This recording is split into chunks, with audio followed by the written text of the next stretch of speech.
Hi everyone, it's Jerry. I have an instructive game to share with you from round 1 of the FIDE Grand Swiss 2025. This was played September 4th. On the white end, Robert Hovhannisyan playing against Anish Giri. Alright, time controls for this game. Each player begins with 100 minutes. After move 40, you gain 50 minutes. After move 60, you gain 15 minutes and a 30-second increment kicks in. We're looking at a Sicilian Najdorf, follow up bishop e3. This is the English attack. Now, we don't see the mainline English attack in this one. I'll touch on what that is soon enough. Let's get a couple more moves in with this structure with e5, d5 as a whole. Giri making sure he takes some care over that weakened square. Now the mainline English attack is with f3, which supports g4, looking forward to giving the knight a kick. White plays it in this one with f4. Now the follow-up is bishop e7. If for some reason you want to be positionally lost, this is a move you can make. Not a good idea, because after f5 you would now have to trade your good bishop for white's worst piece, the knight on b3, and this would be a disaster. Bad enough you have to give up the good bishop for a knight, you've also activated this rook. Not a good move here. It's important black keep this square open, and it makes sense in this position to develop the dark square bishop before the queen knight. The queen knight has more options than the bishop. So those options are maintained for another move. We see space for white now with f5 and no bishop for knight exchange. The bishop takes a step back. It's kicked away from its control over d5. And now this very energetic follow-up by white with g4. This is already a critical moment in the game. Pop quiz. How would you respond? Feel free to pause the video. Okay, this was Giri's biggest think of the game. He spent about 17 minutes and he found the best move. He continues here with h5. Now, if you try a different approach, this one here, h6, and wait for white to first play h4, wait for white to create a hole on g4, and only then hit with h5, this is not good. This position right here would be losing for black. The knight on g4 could now no longer be scared away by a pawn, that's true, but at the same time this knight is out of play. It can easily be worked around. A rook lift like this comes to mind. Things are looking very harmonious with the major pieces tripled up on the half-open d-file. Things are cool. Bishop offsets the knight's forward moves and the bishop sees beyond. Why is it important to play h5 right here? Well, first of all, in the game, we have pawn captures pawn. If you were to try g5 in this position, things are different in that knight g4 carries two threats. One on the bishop and the other on the pawn. Cannot save both. So I played this one out with the bishop backing off. There goes the g-pawn. Actually, wherever the bishop goes, if it backed off, you're still capturing on g5. And there's a check, follow-up check that's in the air. So in the case of queen captures d6, you could insert a check, return to give the queen a kick, maybe develop a knight. You have a good square for the knight to retreat if necessary. Things are very good here for black. Okay, how it is playing out here after h5, we see the capture on h5. Giri simply recaptures with the rook. Computer is drawn to bishop c6 here, immediate pressure on the center. Okay, we have rook captures pawn. If you capture with the knight, the computer is pointing out Queen G4 as a top response. Ready for a quick queenside castles. And it is okay. Here's how the computer wants to play. It says it's okay allowing this check. You just casually play to this half-open file. Next up, rook d1, you castle by hand. Says it's not a big deal to be uncastled like this. It'll be short-lived, king on the half-open file. Okay, we don't have the knight capture. The knight sticks around controlling g4, queen g4, and really the big one, knight d5. There's a big competition. There's pretty much always going to be a big competition over the d5 square with this arrangement, e5, d6. In this one, we have rook captures pawn. Follow-up is queen e2. Note, there is no undermining tricks available to white with knight d5 here, trying to distract the defender of the rook. If knight d5, you can take on d5. Queen captures rook, knight captures bishop is there. So we have queen e2 making way for queenside castles. We get some improving moves in here next. The bishop well positioned now on c6. Bishop on e6, not available, but c6 is pretty cool. After queenside castles, also the knights being connected is very good.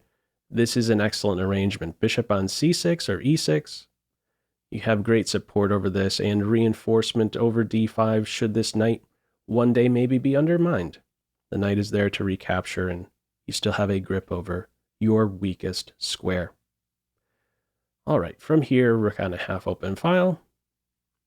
Defense. This worst piece now repositions. Queen c7, king b1, very sensible. After queenside castles, get off the half-open file. Giri doubles up. Bishop g2. And from here we have b5. Now, as soon as bishop b2 is in there, this pawn is up for grabs. Giri doesn't go for it straight away. Why is bishop g2 played in this position? Why not maybe first save this pawn, put it on h3, and then bishop here? Well, if you play in this way, this hits really hard. This comes really fast, I should say, with the b5 advance. You're ready to kick the knight away from its defense of e4. Also, there's a potential problem here on c2. So the timing really isn't quite right for white to hang on to the h-pawn. We have an immediate support of white's center here with bishop g2. Follow up b5. Once more, ready to kick the knight. The knight does not have a single retreat square. It would have to move forward. It's in the way of the bishop wherever it goes. And then that's going to be hit. So some protection over c2. Follow up rook captures h2. It's not the worst pawn to lose. It does have to be weighed carefully. I mean, what's maybe nearby is a position where white now gains control over this h-file. No castling here for Giri. We don't have this. What we have is knight f3 to give the rook a kick. If rook h1 and a rook exchange, it says be okay with this rook coming down here to land a check. It just wants to move forward and get at c2 from here. So if it played out from this position with a check, you block with the knight, things are cool here. There's no good continuation after the rook is on h8, and it's big trouble here already for white. So knight d1, this one's going to sting. Bishop b5 hitting the queen in c2, you don't have a good answer to that. So we don't see this rook here on h2 challenged with a rook. It's knight f3 instead. Rook all the way back, knight g5, knight reposition. And from here, we have bishop captures knight. The computer does not like this idea. That's the good bishop being exchanged for the knight. How does it want to play it? It says best is to play b3, as weakening as this is. This is your way to address the knight's forward moves, mainly the drop into c4. And how it wants to play it from here, should the bishop back off, it says try and hold things together here by putting the bishop on d2. It still prefers black here, something approaching -1. Okay, how white runs it, not a fan clearly of creating these dark square weaknesses, ends up giving up the dark square bishop for the knight. And things are very, very comfortable here for Giri, playing with the bishop pair. Even though the dark square bishop isn't so brilliant yet, it could eventually emerge a top piece. Dark square weaknesses in White's camp here, many of them.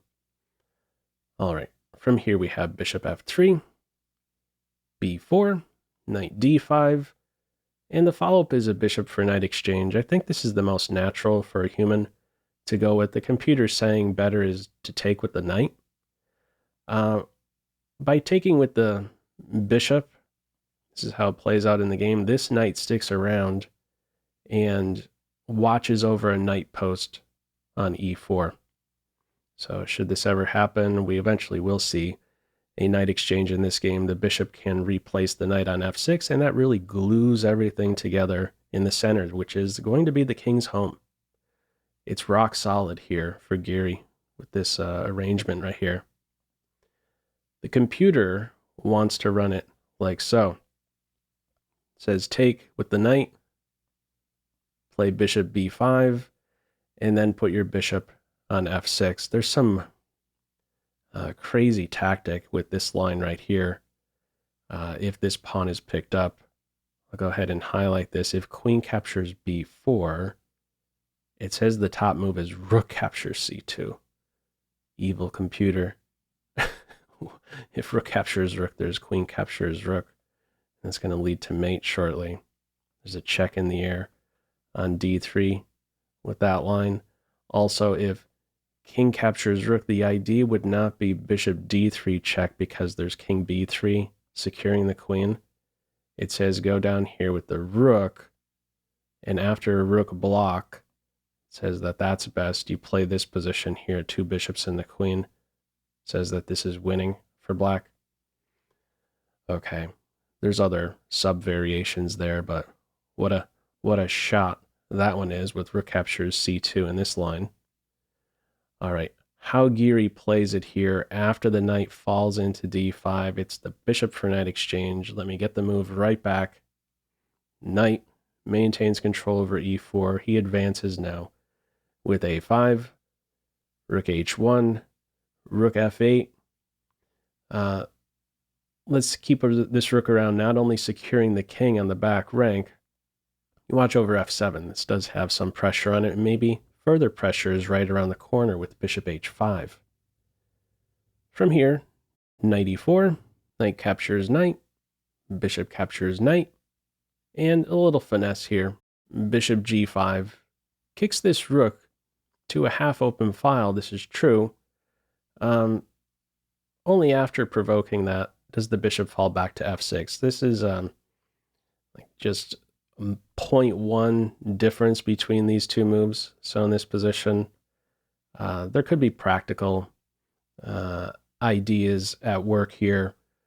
The move here, bishop g5, this is move 27, so you could be just inserting a quick punch here on the rook to bring it one step closer to move 40 time control. Clock times at this stage here, White has 9 minutes, Giri has 22 minutes. Okay. Also, I guess in a way with bishop g5, I mean, is the rook any better positioned on the g file than the c file? It might be important to keep the rook on c1. There is some pressure here, although there is a convenient defender.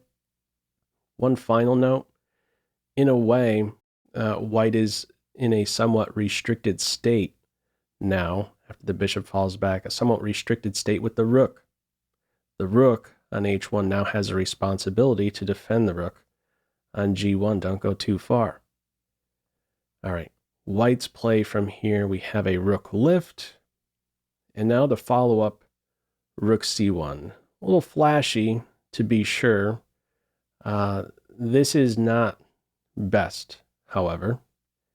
How White plays it, we see rook captures rook. The computer says at this stage, go with a4 or improve your king. This is going to be the king's little home right here on e7. Very solid in the center. In response to this top move a4, it's a bit tricky in a way for white. Still working with all major pieces and still no flight square for white. The suggestions here in the following order, it says best is c3, next up b3, next up a3. I want to just touch on that third one, that third option, a3. In the case of a3, you should not be capturing. That would invite the rook to an excellent square, puts pressure on something, maybe even rook a2 can be there to support b2. In the case of a3, it's looking at rook b8. Okay, anyhow, something I found interesting, this arrangement 3 versus 2, the computer, 3 top moves here, all pawn moves.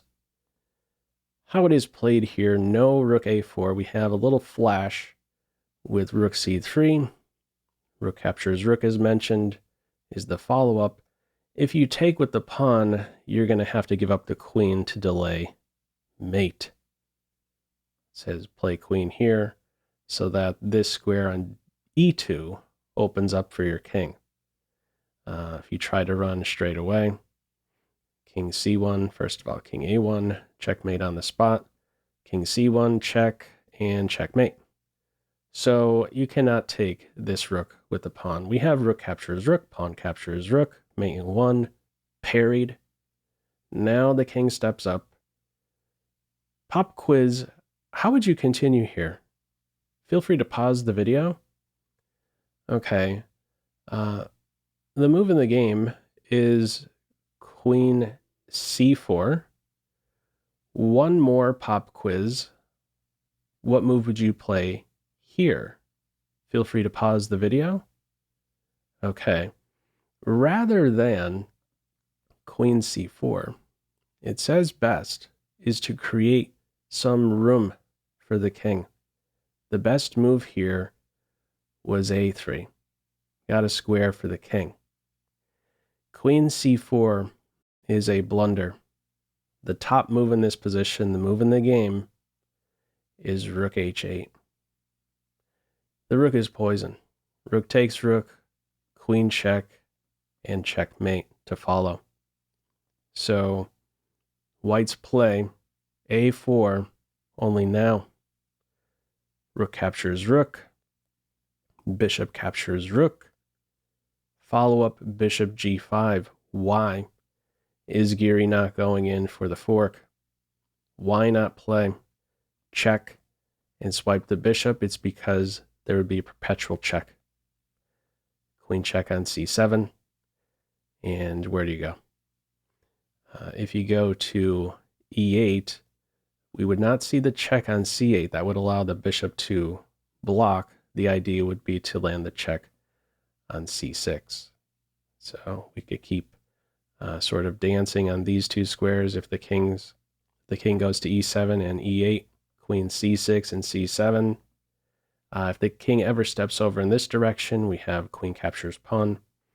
And if the king drifts in this direction, we have all of these checks. You're not escaping the perpetual. So my point is that there is no time for Giri to successfully swipe the bishop. We have bishop g5. Now this opens up a new square for the king. So this is now nearby. King a2, queen b4.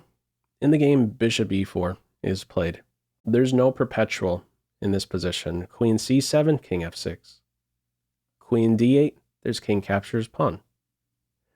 Also, exchanging queens would bring us to an interesting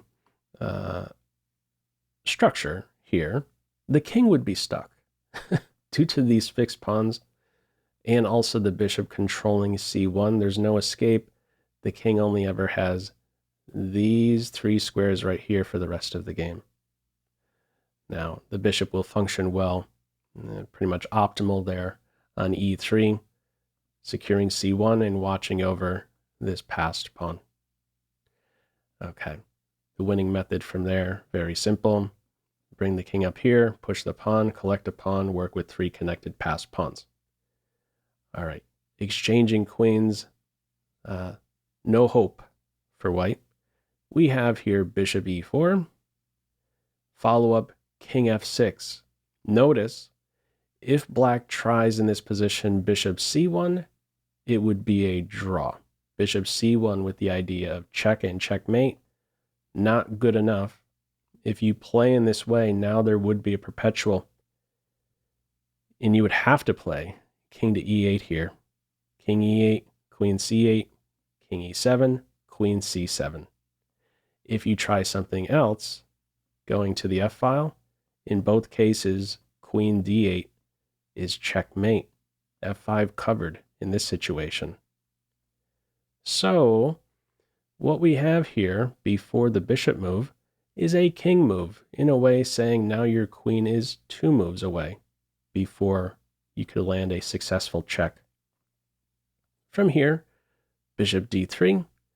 Now we see bishop c1 threatening a mate in 2, king b1, and from here we now see the queen exchange. The queen exchange could have also occurred on c4 for the past couple moves, but I believe Giri there was playing it most precise, waiting for the king to first be demoted, go back a rank. Okay, now I'll go ahead and exchange queens here. This is completely lost, this opposite color bishop position, the king just out of play. The black king here very active. We have bishop e3 in this position, c5, and after bishop captures pawn, that brings us to move 40. This is where white resigns. There's no hope if this one continued. What might this look like? You got to activate the king. Let's say king a2, king improvement, king improvement. Look at this bishop. Beautiful, gluing everything together. Everything I highlighted cannot be influenced by white. If we take it out further, we're looking at these sorts of moves. Next up, e4, collect a pawn and work with 3 connected passers. Okay, we only go as far as move 40 here, bishop captures c5, and white resigns. Very nice game here, I would say, out of this Sicilian Najdorf English attack with f4. Anyhow, your thoughts with this one? Feel free as usual to leave any feedback to this video in the comment section below. Hope you enjoyed it and maybe took a thing or two away. That's all for now. Take care.